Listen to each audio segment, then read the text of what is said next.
doa. Membaca doa dimulai.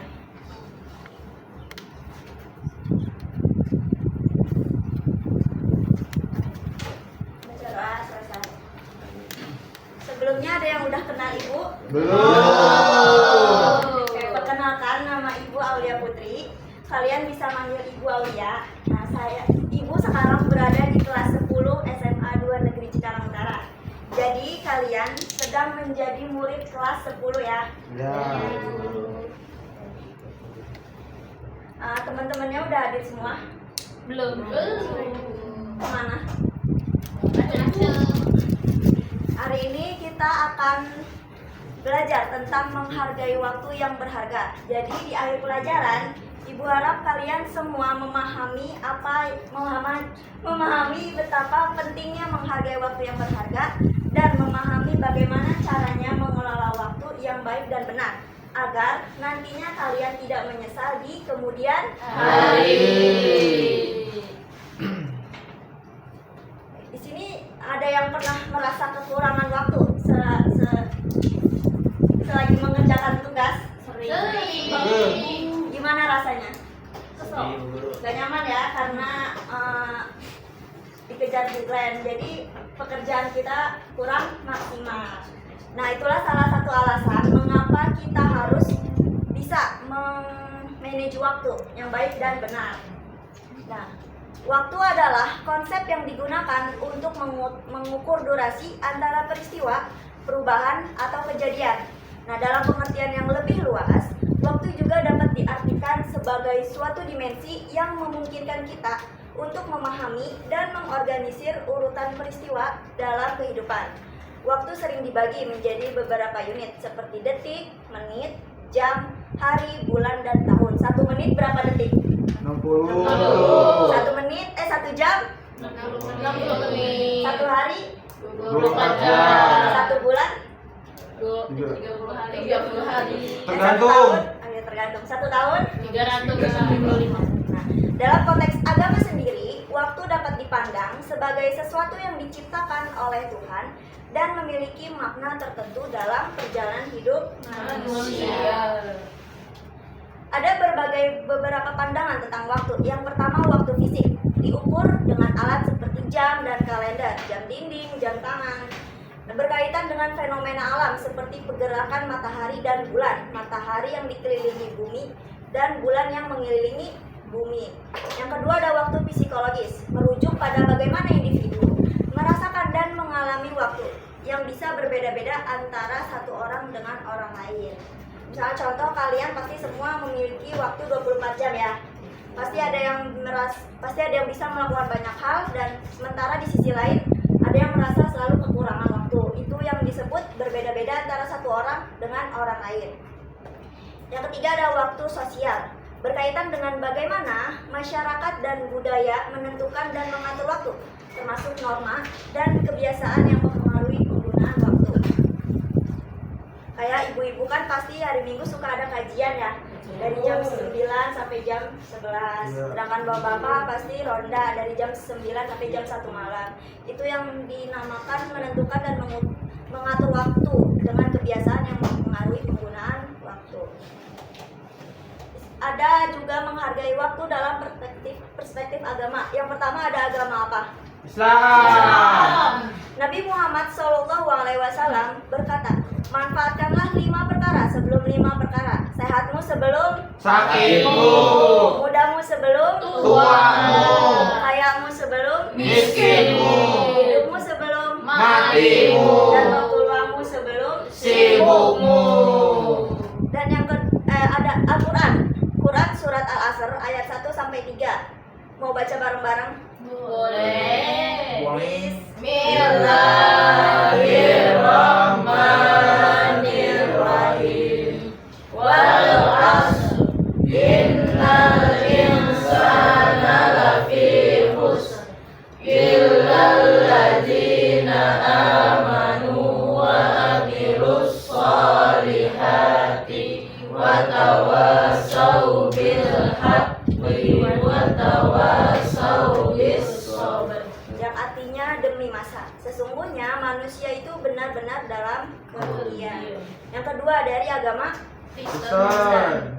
dalam Alkitab Kolose 4 ayat 5, hiduplah dengan bijaksana, pergunakanlah waktu yang ada. Yang artinya dalam ayat tersebut menekankan pentingnya melakukan kebaikan dan menghindari dosa.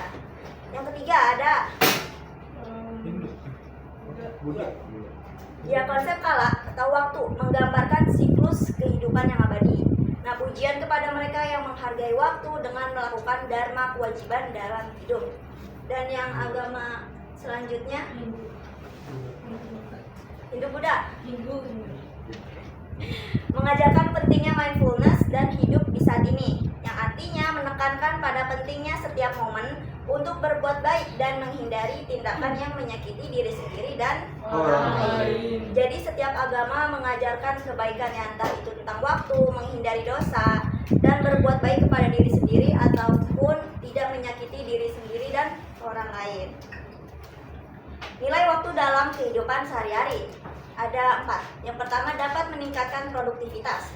Mengatur waktu membantu kita menyelesaikan lebih banyak tugas dalam waktu yang lebih singkat. Contoh, menggunakan teknik Pomodoro untuk fokus selama 25 menit dan istirahat 5 menit. Ada yang udah tahu teknik Pomodoro? Belum. Nanti kita bakal nonton videonya bareng-bareng ya. Yang kedua, meningkatkan kualitas hidup. Waktu yang dihargai membuat kita lebih bisa menikmati hidup dan menghabiskan waktu bersama orang-orang terkasih. Yang selanjutnya, dapat mengurangi stres, memanage waktu yang baik dan dapat mencegah rasa tertekan akibat tugas yang menumpuk. Contoh, membuat jadwal rutin untuk menghindari pekerjaan mendadak dan meluangkan waktu untuk hari-hari penting. Yang terakhir, dapat mencapai keseimbangan. Mengelola waktu dengan baik membantu kita menjaga keseimbangan antara pekerjaan, keluarga, dan ibadah, dunia dan akhirat. Contoh, menyisihkan waktu khusus untuk keluarga, piknik, ke taman safari, dan kegiatan sosial seperti piknik atau makan malam bersama. Beberapa dimensi penting untuk menghargai waktu. Yang pertama, waktu merupakan amanah dari Allah. Waktu diberikan oleh Allah sebagai amanah yang harus dijaga dan digunakan untuk berbuat kebaikan serta menjalankan perintahnya seperti ibadah. Yang kedua, waktu dapat dikembalikan. Tidak dapat dikembalikan. Setiap detik yang berlalu, kita tidak akan pernah kembali. Hal ini mengingatkan kita untuk tidak menunda-nunda pekerjaan, apalagi dalam hal-hal kebaikan dan ibadah. Yang terakhir, persiapan akhirat. Kehidupan di dunia ini hanyalah sementara dan merupakan persiapan menuju kehidupan akhirat. Di akhirat, memanfaatkan waktu sebaik-baiknya adalah cara untuk memastikan bahwa kita telah mempersiapkan diri dengan amal yang cukup untuk di akhirat. Mengapa kita sering memboroskan waktu? Yang pertama, karena kedistraksi teknologi seperti media sosial, aplikasi, dan video game sering kali mengalihkan perhatian kita.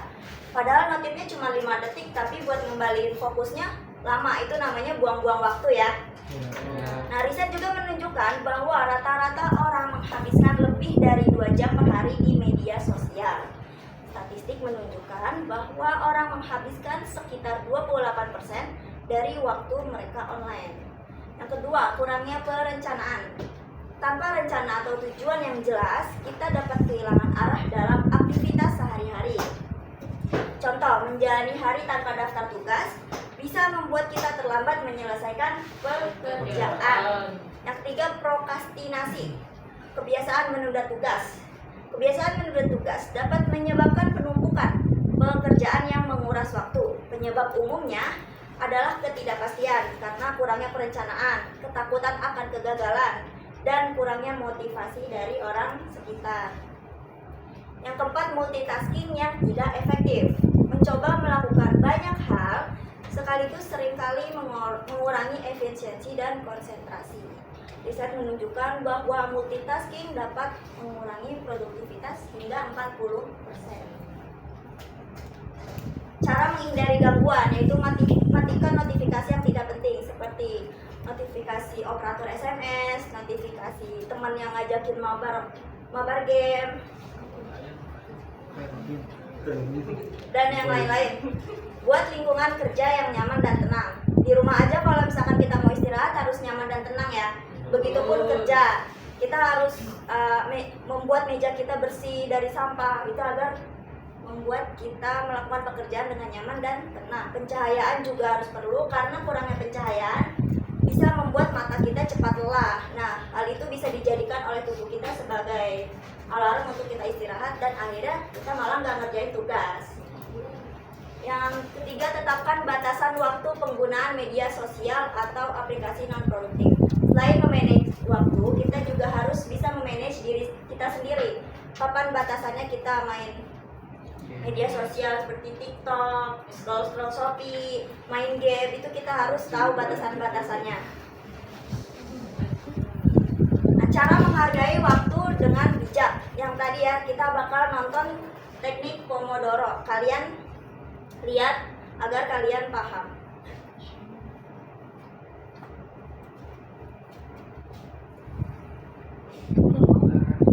Siapa di sini yang suka ngerasa 24 jam aja gak cukup dalam sehari?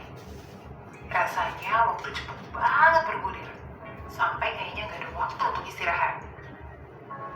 Kalau begitu, berarti ada yang salah sama manajemen waktu atau cara kerja kamu loh. Kamu harus tahu nih tentang teknik Pomodoro. Gimana sih rasanya selalu terburu-buru waktu, jadinya gak produktif dan kamu malah kelelahan? Nah, kali ini kamu bakal dikenalin sama teknik Pomodoro.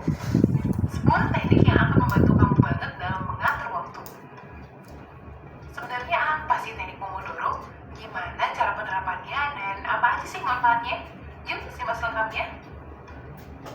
Teknik Pomodoro adalah teknik belajar berdasarkan pengaturan waktu di saat kamu melakukan tugas dengan keadaan fokus maksimal dengan jangka waktu yang ditentukan. Nah, jadi dengan fokus ini, geng, akan membantu kamu menyelesaikan tugas dengan cepat dan efisien. Nah, sebelum mulai ke praktik, kamu harus tahu dulu, geng, langkah dasar apa aja sih yang perlu dilakukan dalam teknik ini. Yuk, kita simak langsung. Yang pertama, memilih tugas yang ingin kamu selesaikan. Dengan memilih tugas yang ingin kamu lakukan, fokus kamu akan semakin jelas. Ingat ya, mengerjakan satu tugas tapi dengan fokus maksimal itu kunci utama dari teknik ini. Yang kedua, atur timer sesuai dengan ketentuan teknik Pomodoro. Setelah menentukan tugas, baru deh kamu atur timernya untuk penentuan waktu. Umumnya satu tugas untuk 25 menit. Tapi bukan berarti harus banget kelar 25 menit ya, geng. Waktu ini berguna untuk kamu memaksimalkan waktu. Jadi kalau emang udah selesai, ya gak apa-apa. Kamu bisa membagi tugas kamu per sesinya. Yang ketiga, mencoba fokus. Pokoknya ketika sedang menyelesaikan tugas, kamu harus berusaha untuk fokus. Gak ada tuh buka handphone untuk sekedar scroll di Instagram atau Twitter. Ayo, kamu harus bisa ya. Keempat, mencatat pekerjaan setelah timer berbunyi. Ketika kamu udah melewati 25 menit, yaitu sesi yang pertama, ambil catatan kamu dan tulis deh apa aja yang kamu udah selesaikan di sesi pertama. Ini supaya kamu tahu progres apa yang udah kamu selesaikan, geng. Yang terakhir adalah beristirahat dan bekerja kembali. Ambil istirahat selama 3-5 menit, kamu bebas deh melakukan apapun.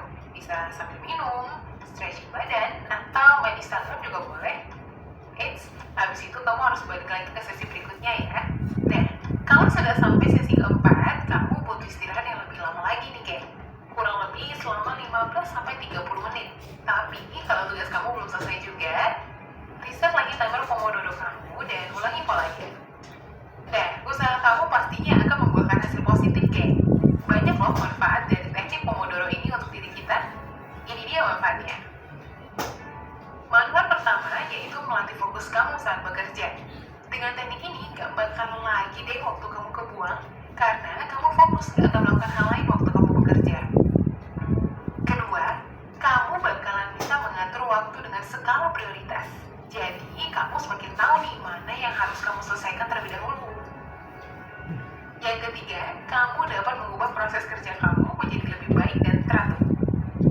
Gak ada lagi begadang karena gak kelar. Soalnya kamu udah bisa bekerja dengan teratur. Yang keempat, membiasakan diri kamu bekerja di bawah tekanan. Penting banget ya geng untuk bisa tetap bekerja apapun situasinya. Dengan teknik ini, kamu bisa belajar untuk kerja dan melatih diri kamu lewat deadline waktu. Yang terakhir, kamu dapat berpikir secara cepat. Kemampuan ini diperlukan banget loh geng dalam penyelesaian pekerjaan. Nah, itu dia geng, apa itu teknik Pomodoro dan manfaat-manfaatnya. Ingat ya, manfaatkan waktu sebijak mungkin dengan teknik ini dan semoga kamu semakin termotivasi. Jangan lupa juga untuk tetap kasih komentar dan lihat video-video kreatif media lainnya. See you! Nah, jadi teknik Pomodoro itu terbagi dari 4 sesi. Sesi pertama 25 menit bekerja dan 5 menit beristirahat. Sedangkan sesi selanjutnya kalian bisa menambah waktu istirahat kalian 15 sampai 30 menit. Selain teknik Pomodoro, ada juga teknik-teknik yang bisa kalian lakukan untuk memanage waktu, yaitu buat rencana harian, menyusun daftar tugas yang ingin dicapai setiap hari, menggunakan aplikasi to-do list seperti Todoist, Trello, atau Google Keep untuk mengatur prioritas. Yang kedua, prioritaskan tugas. Gunakan matriks Eisenhower untuk menentukan mana yang penting dan mendesak. Dapat mengelompokkan tugas ke dalam 4 kategori: mendesak dan penting, penting tetapi tidak mendesak, mendesak tetapi tidak penting, dan tidak mendesak serta tidak penting. Yang ketiga, atur batas waktu. Tetapkan tenggat untuk setiap aktivitas agar tetap fokus dan tidak meluangkan waktu terlalu lama pada saat tugas. Contohnya bisa tadi menggunakan teknik Pomodoro. Yang keempat, minimalkan distraksi. Ciptakan lingkungan kerja yang bebas dari gangguan, seperti mematikan notifikasi atau menempatkan ponsel di tempat yang jauh saat bekerja. Menggunakan aplikasi seperti Forest atau Focus at Will untuk membantu menjaga fokus. Yang kelima, luangkan waktu untuk berefleksi. Menyisihkan waktu setiap minggu untuk merefleksikan bagaimana kita menggunakan waktu dan memperbaiki rencana ke depan. Bisa membuat jurnal tentang pencapaian dan kendala yang dihadapi selama 1 minggu. Ini teknik prioritas yang tadi ya. Yang pertama, penting dan mendesak bisa dilakukan segera. Yang kedua, penting tetapi tidak mendesak, bisa dijadwalkan. Yang ketiga, tidak penting tetapi mendesak, dilegasikan. Dan yang terakhir, tidak penting dan tidak mendesak, bisa hapus dari daftar. Manfaat menghargai waktu dalam kehidupan sehari-hari. Bisa mengurangi stres karena lebih mudah menangani tugas tanpa terburu-buru, tanpa dikejar deadline. Yang kedua, dapat meningkatkan produktivitas. Kita bisa lebih fokus pada hal-hal yang paling penting. Dan yang ketiga, mencapai tujuan. Membantu mencapai tujuan jangka pendek dan jangka panjang. Dan yang keempat, mencapai keseimbangan. Membagi waktu secara efektif antara pekerjaan, keluarga, dan rekreasi. Sebelum mengakhiri, Ibu punya games. Nama gamesnya 369. Jadi kalau misalkan kalian ketemu angka 369, kalian nggak boleh nyebut, tapi harus tepuk ya. 3 orang pemenang dapat hadiah. Jadi urutannya dari Iva. No. Yang bawah nggak ikutan. Oh, nggak ikutan. Jadi urutannya dari Abu, Nisa, terakhir Salwa. Urutan 1, 2, tapi kalau 3 tepuk tangan. Mau latihan dulu. Oh iya, boleh. Dimulai dari Abu. 1, terus dilanjut Hadi. Oh iya, 1, 2. Masih toh. Oh iya. Ulang. Yang semangat apa yang semangat? Ya semangat tuh. 1, 2, 3, 4. Salah, boleh nyebut. Udah ngerti langsung. Udah. Langsung ya. Mulai. Ayo dimulai dari Abu. 1, 2, 4. 8 10 11 Lanjut. 12. 14. 17 18 20 21 3. Salah. Ah, gimana? Lagi dari aku lagi. Udah, Dua, udah. dua. 22. Lagi fokus. 24. 25. Salah. Iya emang. Lima dari Melisa. Tadi 2. Jadi 27 ya? Oh.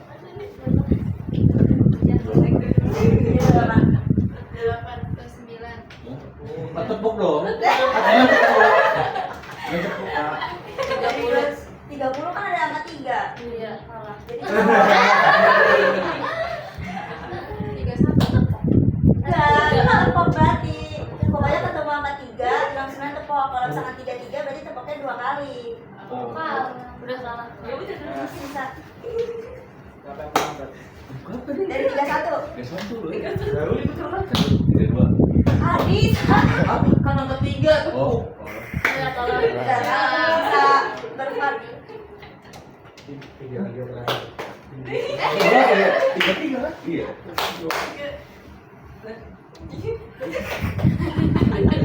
Udah ngomong. Dari 37. Oh, 2. 37 1. Oh, 1. Sisa berapa nih? 2. Saya mau bangun. 37 38. 40. 41. 42. 44. 45. 47. 48. 50. 51. 52. Tadi kan tepok ya. Kan udah 39 ya. Oh iya, maaf. 55. Gue 3. Oh, 54. 55. 57. 58. 5. Dari Mas Roy yang menang. Oke. Gimana? Seru nggak? Enggak ya? Kurang banyak orangnya. Kenapa? Kurang banyak orangnya. Iya, pada nggak masuk. Nah, jadi mengelola waktu secara efektif adalah keterampilan penting yang dapat meningkatkan kualitas hidup kita. Steve Jobs tahu nggak siapa? Nggak tahu. Belum kenalan, Bu. Nggak kenal. Cipta Apple. Waktu kita terbatas, jadi jangan sia-siakan dengan menjalani hidup. Jadi pada pembelajaran hari ini, apa yang bisa kita simpulkan dari menghargai waktu?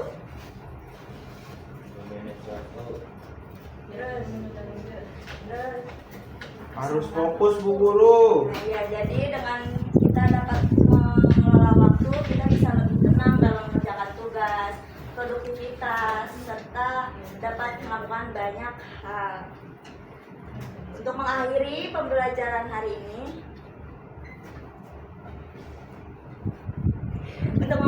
pembelajaran hari ini, Ibu minta kalian buat rencana harian, tuliskan aktivitas kalian selama 1 hari penuh, dan besertakan alokasi waktunya. Coba buat jadwal kalian lebih teratur dan pastikan ada waktu untuk belajar, bermain, dan beristirahat. Kita lihat tugasnya untuk di pertemuan selanjutnya. Itu saja untuk hari ini. Terima kasih atas partisipasinya. Dan jangan lupakan waktu adalah uang. Maka manfaatkanlah waktu sebaik-baik mungkin. Selamat berjumpa di pertemuan selanjutnya. Akhir kata, wassalamualaikum warahmatullahi wabarakatuh. Waalaikumsalam warahmatullahi wabarakatuh.